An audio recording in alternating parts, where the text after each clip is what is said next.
Hello all you miniature painting enthusiasts on the internet. I'm Dakian.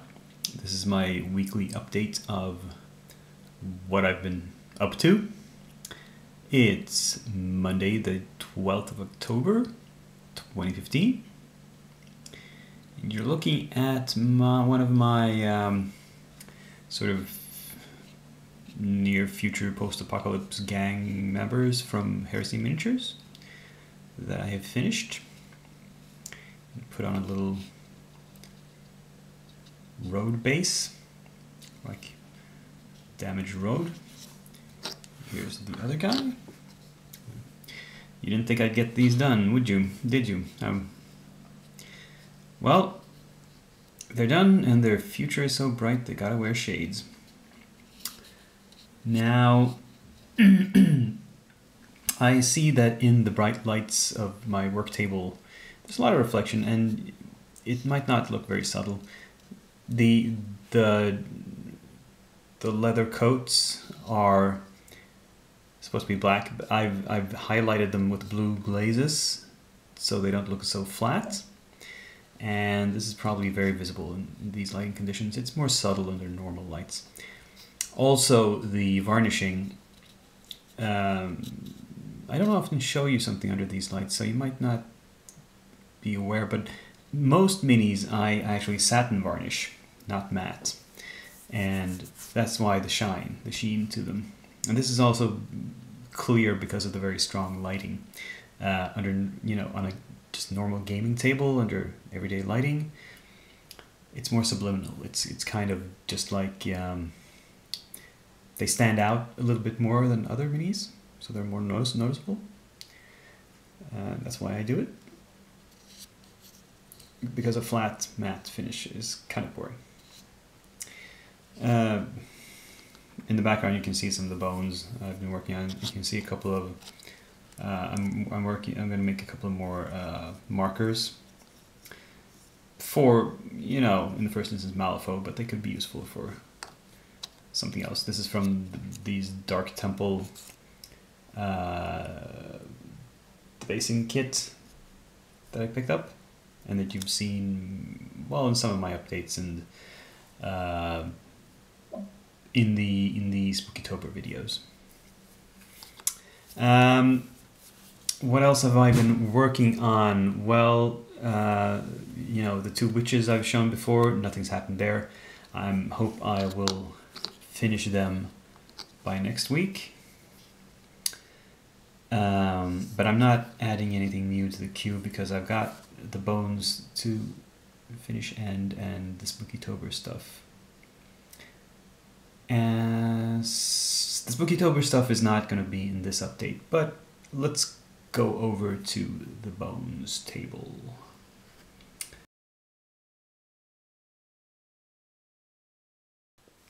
Them bones, them dry bones. And here we have the Lords of Darkness finished. And despite them being the Lords of Darkness, I made a concerted effort to stay away from black paint.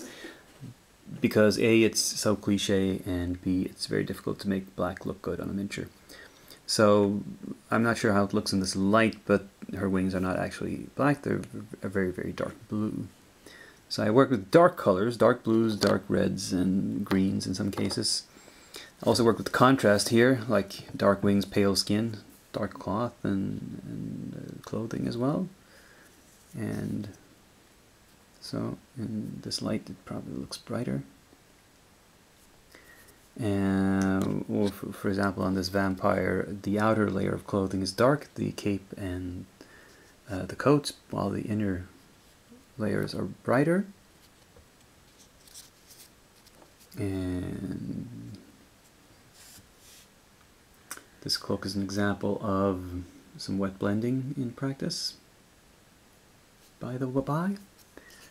What else? This one, I was uncertain. I wanted to. At first, I was going to make her skirt green because I wanted the green-blue combination. But then I don't know, something inspired me to instead give a slightly green tint to her skin and make the skirt orange after I'd painted the the cloak blue. And also, I was thinking of whether the blade of the scythe should be bone. Actually, maybe you can interpret the sculpt as it being a part of these bones that are attached to the hafts. But in the end, I thought there was some delineation, so I made it wood, bone, metal. And yeah. And here we have the most armored skeleton dude. In this case, I went with a pale green. I tried to go with like a washed out gray green faded color on his cloak because it's so ragged, and had instead the dark colors inside, like his pants and the like. And here we have a green on red. Went all dark on this one. Not sure about the color combination of this one. This is the one I'm least certain of whether it works. But, oh well. It's an experiment. And finally we have some sort of undead zombie orc with his insides showing, and glowing eyes and weaponry. Yeah.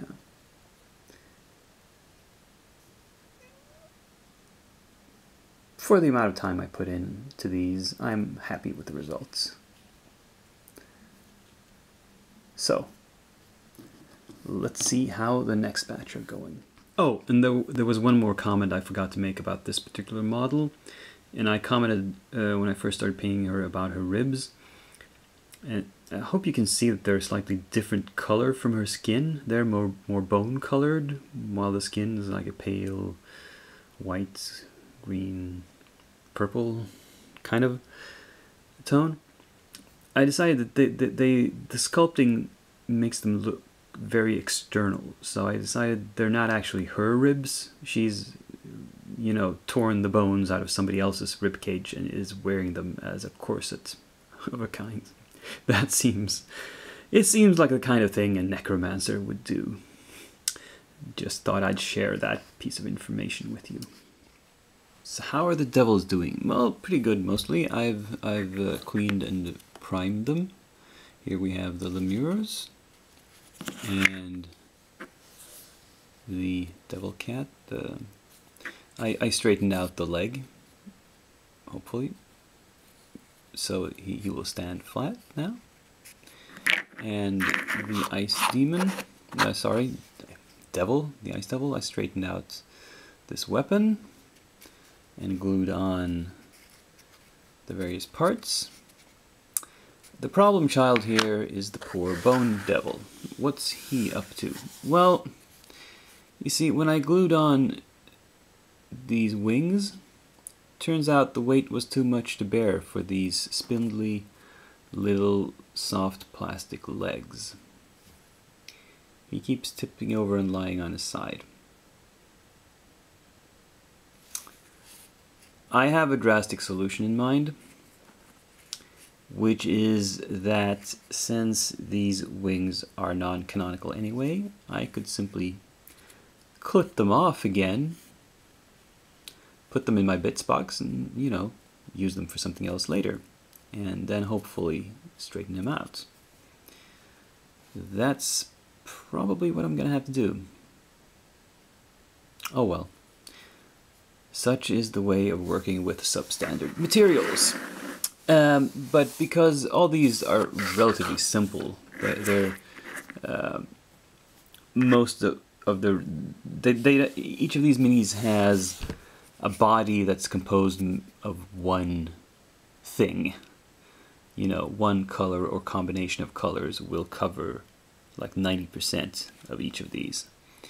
So the painting will be really fast. So I need to start showing off what's next in line. And the next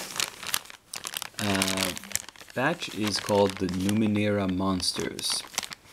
Now, I got these because I thought at the time that I was going to start playing the game Numenera, which is a role-playing game that was Kickstarted as well, and that I bought. Turns out, I haven't started playing it, so oh well. But we have these 4 monsters, and I think next updates I will give you a bit more on the background of the lore of them and show you the pictures in the rulebook for them, which I'll hopefully use as painting guides. But we have... they're a bit unusual. They look a bit different from normal D&D monsters. We have these single piece guys, 2 of them. And then we have 2 more complex ones. This one is like a snake-like body and a huge mouth with tentacles around it and a lot of arms. So, crazy thing.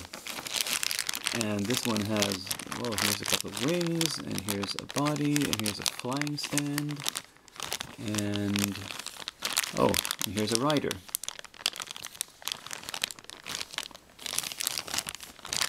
So, yeah. By next update, I will have these assembled and primed probably for you. And like I said, I'll show you, I'll tell you their names. It's not like, with the D&D monsters, I can look at one and I can tell you its name off the top of my head.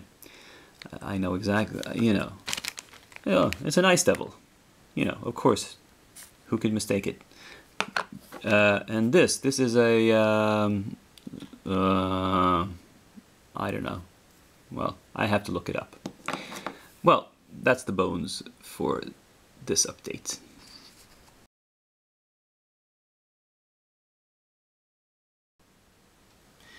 It's once again time to look at some new arrivals of, well, old stuff. This is stuff that's been on the market for a long time, not particularly exciting, it's not worth a first look or a review. It's just, you know, additions to my pile of unpainted minis. And in this box, you will see mostly Malifaux. But I'll take out the one exception to that first, which is this. Let's change the angle a little bit, and we can look at things individually. This is Harriet Kinsley from Volsung, which I bought because she's not as extremely steampunk as most Volsung minis. She looks almost like your normal Victorian explorer type. The blunderbuss is perhaps a bit unhistorical, and she has a few too many straps and buckles on her, but yeah, it's okay. So I'm thinking using it as a Call of Cthulhu mini. Now, the rest of what's in here is Malifaux, and most of it is first edition, almost all except one piece is first edition, and most of that is Resurrectionists. So first off, we have the Nicodem crew box. He's a Resurrectionist master, and you will find him and his henchman Mortimer and 3 samurai punk zombies. And to go with Nicodem, I picked up his totem, the vulture. And it's separate because now if you buy the new second edition plastic crew boxes, they will include the totem for the proper master. However, in first edition, totems were a later addition to the game. They were not in the core rules, and so they were not in the first edition boxed crew sets. And finally, for Nicodem, I got his avatar. Now this is incredibly cool, and unfortunately it's just, this is artwork, it's not the painted model, but it's Nicodem in a sort of undead form on a throne carried by zombies, and I think this is one of the coolest avatar models overall. The second Resurrectionist master I got was, let's see, where is he? Yes, Dr. McMorning. Now, I did not get the box for McMorning because I already had most of the stuff in that box, the nurses and whatnot. But I lacked the doctor himself and his henchman, Sebastian. Sebastian with his nice circular saw there, and Dr. McMorning pulling on his gloves to do an autopsy. And of course, we need McMorning's totem, which is the zombie chihuahua. A little experiment in making a zombie dog. And of course, his avatar, the simulacrum number 29, the avatar of Athanasius' creation, who is interesting in his way. It's a little difficult to tell, but there is a guy inside this huge zombie brute. It looks like. Oh well. And then I got, the last two things I got were not resurrectionists. First off, we have an outcast. We have Johan, the renegade steam fitter, who is a mercenary who will work with any crew. So he's generally useful. And he's got a big hammer, a big sledgehammer, which I imagine will come in handy at times. The last one is actually a plastic kit. This is a Arcanist model. It's difficult to fit all of it in frame. It's the Rail Golem. This is a plastic kit, as I said, and it's one of the earliest plastic kits. This box, this sort of grayish color box, and the really long, elongated box. This is called the 1.5E models. The very first plastics they produced were packaged like this. Nowadays, of course, if you see Malifaux miniatures, they're packaged in this black-green box, which is usually more square. They do. If you can buy a Rail Golem today in the new packaging, it's going to be the same model. It's just the packaging that's changed. But for whatever reason, because it's not second edition, this one was on sale for cheap. So, of course, I picked it up because, hey, why not? So, that was my little pile of stuff that I picked up this week. Or rather, I picked it up from the post office. And, well, most of it won't get painted for quite a while. But I thought you might be interested in seeing it. Oh, and one last thing before I go. This is a special favor for Warboss Tape because he asked about these paints. I've broken the packaging on them, the fresh paint set, and taken some of these bottles out and looked what's inside. Like I said, there's 8 bottles. There's a small brochure which has their suggestions for how to paint 2 different types of skin. Indian skin, by which they seem to mean American Indian, and white skin, that is Caucasian, or well, Northern European, using, of course, their own paints. And I haven't used these on any miniatures yet, but I have made a little color chart. Before I show you that, I should note that, well, I can put this down here so you can see what they look like. From the palest through various browns down to pink. The Arabic shadow, the shadow colors are the most interesting. The Arabic shadow is kind of olive. The Indian shadow is more of a red-brown. It's very similar to the dark flesh tone from Game Color. And the African shadow is interesting because it has tones what to me look like purple. It's a fascinating color. Anyway, what I wanted to warn anybody about who picks these up is that they start out sealed. There is a there's some plastic inside the dropper, so you have to push a pin or a paper clip down there to break that seal. And here's the pro tip. Do not shake the bottle before you do that, because then you build up pressure, and once you break the seal, you'll get an explosion of paint. You might need to shake them after. There was just one paint that had separated a little bit in the bottle, but you know, I'm used to that sort of thing. Now, as for coverage, they're supposed to be, they have these symbols of both an airbrush and a paintbrush on them, so they're supposed to be used for both kinds of painting. I would think that you need to thin them quite a lot for airbrush, because the consistency out of the bottle is, I would say, it's very close to Vallejo paints. That's the most similar comparison I can make.